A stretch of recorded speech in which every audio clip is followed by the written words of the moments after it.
Eyup, Cock, and welcome back to the channel. We are going to go and review the midweek games in the Championship. All 12 players, so there's a lot to go over. Start on Tuesday first, and we'll just go through it in order. There's going to be no graphic over my head for what my score prediction was, because I did it on TikTok, so I've not got it. But Blackburn won Sheffield United 3 first. I did actually predict a Sheffield United win, so not that surprising that they have won, but the manner in which they did, because I watched second half of this game anyway. Barnsley, because we're in Poxy Pop and Crisp League in League One, we were playing Man United's children, so we finished because we kicked off at 7, and then I turned it over to this to watch second half. Like I said, I expected Sheffield United to win, but Blackburn were awful. First half, it looked a bit 50-50 in fairness, but it's second half, the bits that I saw, Sheffield United have not scored more than one goal in any game so far this season. All comps have not scored more than one. And they come to Blackburn away. One of them were really late on from Campbell, in fairness, down here. But they've come to Blackburn away and scored 3. There are big problems here with Blackburn. Just to speak about the good side of things, I guess you could say, for Sheffield United first, who've been crap for effectively all season. They are now on back-to-back wins for the first time. And one player whose praises I do want to sing, who I never normally do, by the way, because he's never really sold me ever, and I think he does just prance about doing not a lot of time. But Callum O'Hare, in last few games that I've seen of him, looks more somewhat like. You can never accuse him of just running around doing note anyway, because that's his game, just running around like an headless chicken. But I do think he's started adding the more clinical side at game that he needs. If you want to be a top 10 in this division, which Sheffield United need with money that they've spent and their expectations, really, despite where they are now, you've got to have a 10 that can put some numbers up. And I feel like he's starting to add that to his game now. It looks a lot better than I've ever thought he is. But yeah, there are big problems for Blackburn, and ones that I don't think a manager change can honestly help. I've got to be real. I really think that Blackburn are in trouble here. The second bottom now, obviously they got robbed with the Ipswich at home thing, which they should have won if it weren't called off. But there's a lot of sides above them that you think are going to pull away soon and all. Norwich, Sheffield United, Southampton that are sort of down and around this. I think Blackburn could be in for a long old season. And regardless of a manager change that seems inevitable with Ismail, that transfer window has finished you off. The summer transfer window from these, people only take bad owners seriously once they get relegated or once they go from such a high to such a low in such a short space of time. And I feel like now people are going to understand that Blackburn's owners are just rinsing out of them, for lack of a better word. Pardon my Francais. I think they're absolutely battered. I don't think there's... I think it took a miracle borderline to get out of this. And you're going to look at two sides at bottom of Championship that have just got probably two worst sets of owners. I don't see a way out from. Moving on though, Derby have beaten Norwich 1-0. Now, one thing you can never accuse Derby of is being out of games. You can for a lot of other sides, like Blackburn, who often get battered or lose by more than 2 goals. Derby haven't lost by more than 1 since their opening 2 games this season, which was Stoke away and Coventry at home. Two sides that have been up in top 6 since game 1 anyway. So 2 good sides there. Since then, the games that they are losing, it's 2-1, which were to Burnley at Cup anyway, 1-0, 1-0. There's a lot of draws. Yes, they're not getting the rubber green, which they need to. They're not getting the amount of wins that they need to, because they're only on 2 in 11 games. But they're always in games, and they're always that close away from winning one, which I think is a sign of a side that, regardless of where they are in table, which is very low right now, they're still in and around it, 19th. They've been crap, but they're still chipping away, and they're getting a fair few points. They've not got 7 losses like these lot have. They've got 4. They get draws where they can't win. So, across the full season, I do think these will be fine because of it. I do want to say, Ajiman, really good. Really, really good. I know he's like 6'7", and as soon as you see someone that's that big, you just think, donkey. Immediate donkey. Peter Crouch, one of the most technically gifted footballers ever. Mate, he was scoring bicycle kicks for laugh. Just because you're a big lump, don't mean that you play like a lump. He's very strong, but technically, I like this fella. I think he could be a good little addition for Derby. Cost a lot of money, so you'd expect it anyway. But he looks a proper outfit. Same problems for Norwich though, really. They have created a few more chances than they normally do, but they're losing a lot of games because they've only scored 11 goals. It's not good enough. You've got best striker in division, or definitely one of, that's not being fed enough. They're not clinical enough from other areas at pitch anyway. And I feel like, even from my perspective, you can't hang all your hopes of doing anything on one man. And that's what everybody seems to be doing with Sargent and Norwich. And I feel like Manning is 1 home loss, really, away from getting boot. Proper side. These are a serious outfit. And this is without best player in entire division. Where is he? He's not even on bench. He don't even say that he's gone. McBurney isn't playing. I think he's got a knock, and they've still won 2-1. Now, you immediately look at something like this with the expectations of both teams and think, Leicester must have played crap. You know what I mean? If Leicester, who have spent the money that they have, they've got the team that they have, the expectation, you know, they're not losing loads of games. Granted, they're not winning a lot, but they've not lost in a while. It must be because Leicester are crap this game, and that's why us won. No. Nope. The highlights, from what it showed me, all were playing free-flowing, total football. These look good. Like, I predicted these to win. You won't believe me, but I did it on TikTok. You can go check. You go check for yourselves if you don't believe me. But I said 2-1-0 because I genuinely think that they are looking better at minute than what Leicester are. And not to take it away from all, because I do think they've been playing really well, and they are now up to 7th, which is outstanding. For everybody's pre-season expectation are all, they've had such a good start. But the same problem that's with Norwich, in terms of not being clinical enough and just a lack of good chances anywhere, I think that's the exact same with Leicester. Whenever I see an highlight, well, I watch highlights from all, but when I see Leicester's goals, it's never like, a whole second one in this game is like 8 passes, really nice, intricate one-touch passing down left-hand side, agility across for a tapping at back post with a good timed run. Like, everything about it, the timings, the space in between the players, the sharpness of it all, everything's really good. And then you look at Leicester, and it's someone scoring from 30 yards. It's not, you can't really see what's been going on through week with Leicester. It's like, is that all they do all week? They just eat balls from edge of box. That can't be all they're doing in training, because I couldn't even tell you what the play style is for Leicester for the most part. They're looking marginally better as it's going on, but I still think they're so devoid of ideas. They're lacking a number 9, definitely. Because it's alright being able to hold it up, which like Daka and some other boys can do. But there's no making space for anybody else. There's no runs in behind. There's no clear-cut chances for Leicester on a week-by-week basis. It's just get it to someone like Fatuwu or Jordan James or Ramsey on edge at box and just hit it in, one will probably go in. They need to start creating more, Leicester, with the talent that they've got. But it's a really, really top win for all this is. I am very impressed. And definitely biggest overachiever so far by an absolute mile rule. Well, that being said, Ipswich 0, Charlton 3. You're probably not going to go and look on TikTok, so I could just sell you a dream here and say that I predicted this.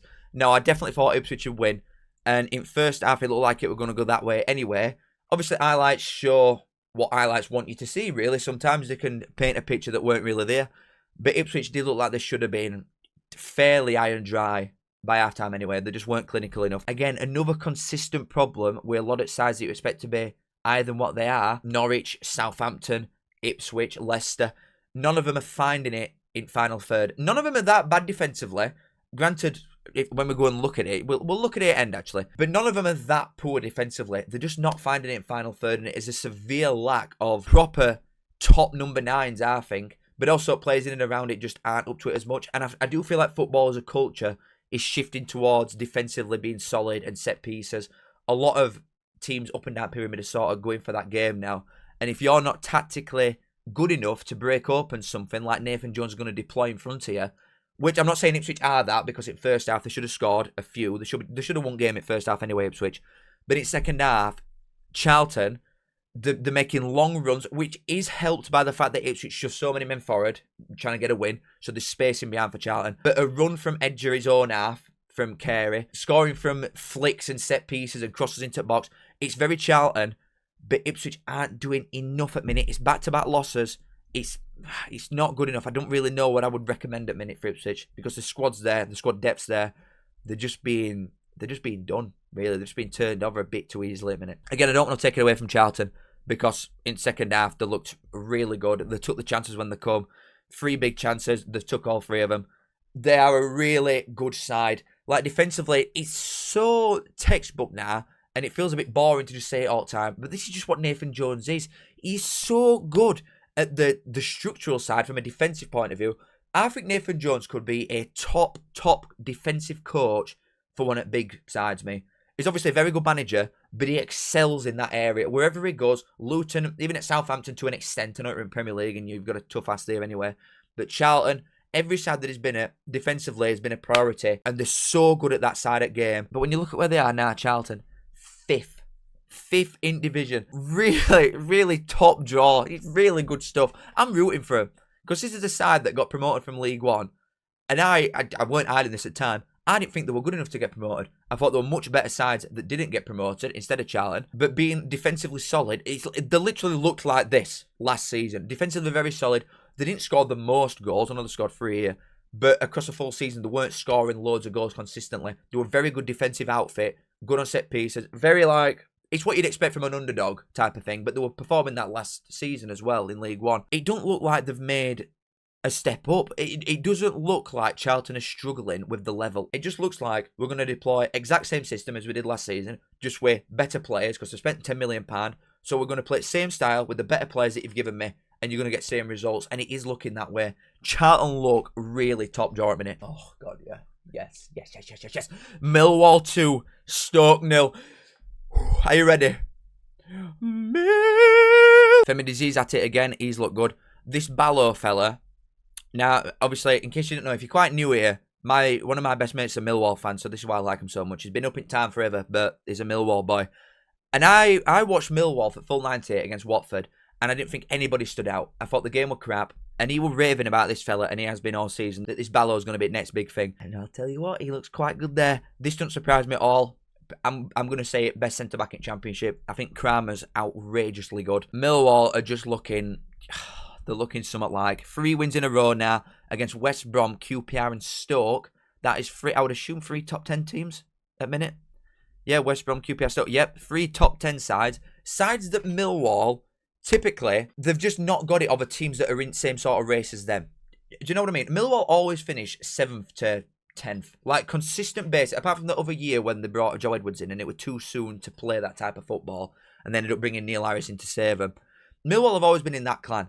And they're around sides like QPR, Stoke and West Brom. That's looking like a clump of teams that's going to chase playoffs this season. If they can beat these teams and take points off the sides that they want to finish in front of, they're doing really nicely, Millwall are. And yes, stereotypically, they're very good on set pieces. The average height of Millwall is about 7'9". So they're going to be very hard to break down defensively. On set pieces, they're really good. You're not going to be chucking long ball in front throw-ins against Millwall, are you? Because you're going to get knocked. But they're now a side where going forwards... They can play football. They look like they've got best of both worlds at minute, Millwall. And I think it might be time. Listen, Stoke, I don't want to just sit here and glaze Millwall's knob. But Stoke, I've not changed my mind on. I do think they're quite a good side. Like, this just further backs my point with Millwall that I think they're good. Because I really do think that Stoke aren't bad at all. Not clinical enough. Again, it seems to be a common theme with a lot of sides at minute. Not clinical enough because I think they do make good chances in most games. Not so much here, because you're away at Den, and that's just what being away at Den does to you. 0 big chances in an entire game. But I do think Stoke will sort of be in and around this clan. I don't think they'll tail off and do what Stoke normally do and finish 17th. I still think Stoke will be in this picture all season, really. But a really good win for Millwall. Mill! Come on! Least surprising thing ever. Coventry win again. 2-1, though. Someone has actually scored a goal against Coventry. Which is the first since Norwich at home. Nil point there, 0 goals conceded against Leicester away, and none there. And finally 1 away at Portsmouth. From the highlights that have been shown, Coventry should have scored a lot more, but Portsmouth, they were actually creating a fair few chances against Coventry. So I don't want you to look at, if you're a Portsmouth fan, right, I don't want to sit here and like baby it, but a lot of sides are playing a lot worse against Coventry than what you have just done. Like, I know you might be squeaky ass a little bit because they're still in and around this picture.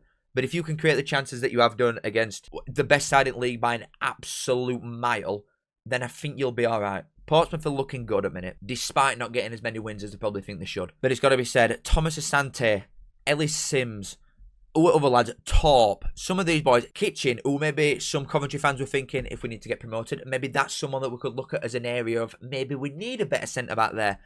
They've got a lot of players from last season, or just previous years in general, that haven't been better players for Coventry. And your better examples of that are Thomas Asante, Torp, Sims, these type of boys, that now look like some of the best players in the entire division. Lampard, I'm going to say it again, I feel like I've said it every video. Well, I've said it 5 videos in a row when they've won them all. He is such a good manager. He is so underrated. They are top of every single stat going. Expected goals against, shots for, shots against, possession, pressing stats, everything. Coventry at top. They are the best side by an absolute mile, and it is down to Lampard. Preston 0, Birmingham 1. I do think they've been very unlucky. I've not seen the penalty that everybody's on about. All Preston fans are saying it's a definite penalty, we've been robbed. I don't think this should have stood anywhere. It looked like you're offside, marginally, then that's up to debate. But he's elbowed it in. He's not even headed it. So it shouldn't have counted. Preston, by all accounts, should have had an absolute nailed-on penalty. So this could have easily swung other way and there'd have been no complaints. But you have just got to take root for its move, haven't you? That is what football is. Preston have been a very good team all season so far. Back-to-back losses for the first time. But again, you're looking at 2 games here where West Brom have scored 2 absolute screamers at West Brom, who are not a bad side at all, by the way. They're in top 10. They'll be in playoff picture, West Brom, definitely. You've lost to 2 screamers. You've lost at home to Birmingham when you should have had a penalty by all accounts, and Phil Newman's elbowed it into net. So it's 2 losses, yes, but it's 2 performances that you still look at and think, we could still very easily be getting points in every game that we're playing, more or less. Eki and Preston have got it right, and they'll be well clear of relegation, definitely. Whether they can get into the top 6 probably just does rely on how good you are at final third in that box where it matters. But these will definitely be mid-table at the very least. Preston are a good side. Birmingham needed something like this. I think they needed to get a bit of luck anyway, which they have done here, to sort of propel themselves up table. And something like this might be needed just to give a bit of a kick up arse and think, you know what, we've not been playing that well, but with 3 points off playoffs here, Birmingham, you're not doing that bad in the grand scheme of things. Performances haven't been there like they were last season and being used to winning every week consistently. But across the full thing, still a definite top 6er for me. I'm going to keep it real. Whether they sack Davis or not, I don't think it matters. Squad's that good that Birmingham should be up there, and I think they will. But a 1-0 win away at Preston, regardless how lucky it were, that'll do, baby, won't it? Oh, man. I'm just loving seeing these ex-Barnsley boys do well. Struber's side around it. Bristol City 3, Southampton 1. But this is another one that I'm going to be fully transparent here. I thought Southampton would win. I'm going to keep it real. I think Southampton are playing better stuff week by week and not getting results. I think eventually it will turn. And then when this went in 30th minute, it's a really good finish from Armstrong, by the way. I thought, right, maybe they found the mojo a little bit. Because they get into box a lot. They have shots a lot. They're just not clinical enough. And that is something that I would say, looking at the personnel that Southampton have got, Armstrong and Archer. They're not the most lightning exciting names ever, but you think in this division, it's goals, innit? It's just definite goals. They're not being consistent enough. They're not being efficient enough. They're not finding net as much as they should be for players of that calibre in this league. Bristol City are, and that is the difference. Good finish from Mehmeti. Scott Twine, that second one, that was so cute. I love all like that, me. Yes, he got lucky. It bounced off post and then it's like gone through keeper's legs and all this juju. But it's come out to him, and a lot of players are just hit that as hard as they possibly could. You just got roof. It's coming out to you. Keeper's coming at you from that angle. It's me to camera away from net. You're just thinking, I'm going to lift this. I'm going to get it as high as I can and just hit roof at net. And he just comes with a little dink of it, keeper. Oh, it's like chef's kiss. And we can all look at stats, and that's what a lot of people go off.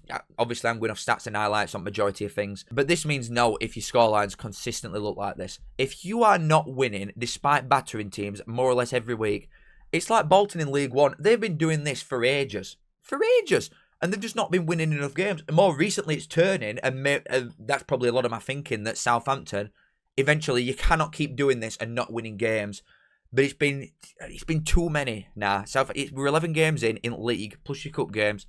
You've got to start finding some form soon when you've got a side as good as Southampton has, and a side as good as Norwich have, and a side as good as Sheffield United have. And a lot of these teams, Ipswich, Birmingham, Wrexham, that you look at the squads and think, you've got to be much, much higher than you are doing because your squad warrants it. And it's a really good win for Bristol City, who are in 4th and clearly a good side. Stuber's a great manager. I love the boy. But Southampton have got to start winning some games soon, or I think will still might be in bother. Someone like Southampton, that's been in Premier League as long as they have, come down and got promoted immediately, with someone as shit as Russell Martin, by the way.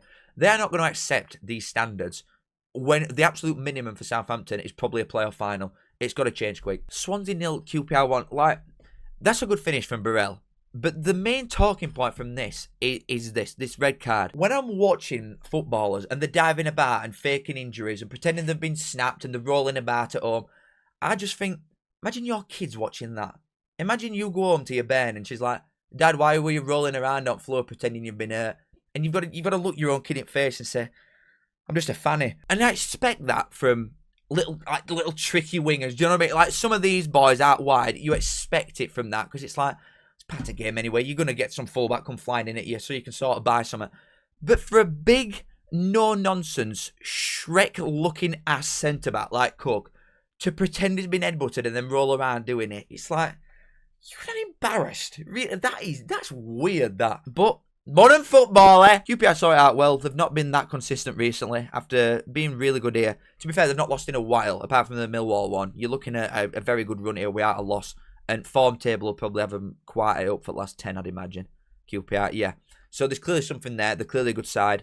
I know Kone's been getting a lot of plaudits, and a lot of that's from me because I think he's one of the best strikers in this league, hands down. But Burrell's been quietly going under the radar a little bit, you know. He's been chipping away, he's been getting his goals, he's been involved in a lot of the good stuff that QPR are doing. It's good to get a clean sheet off at line and all.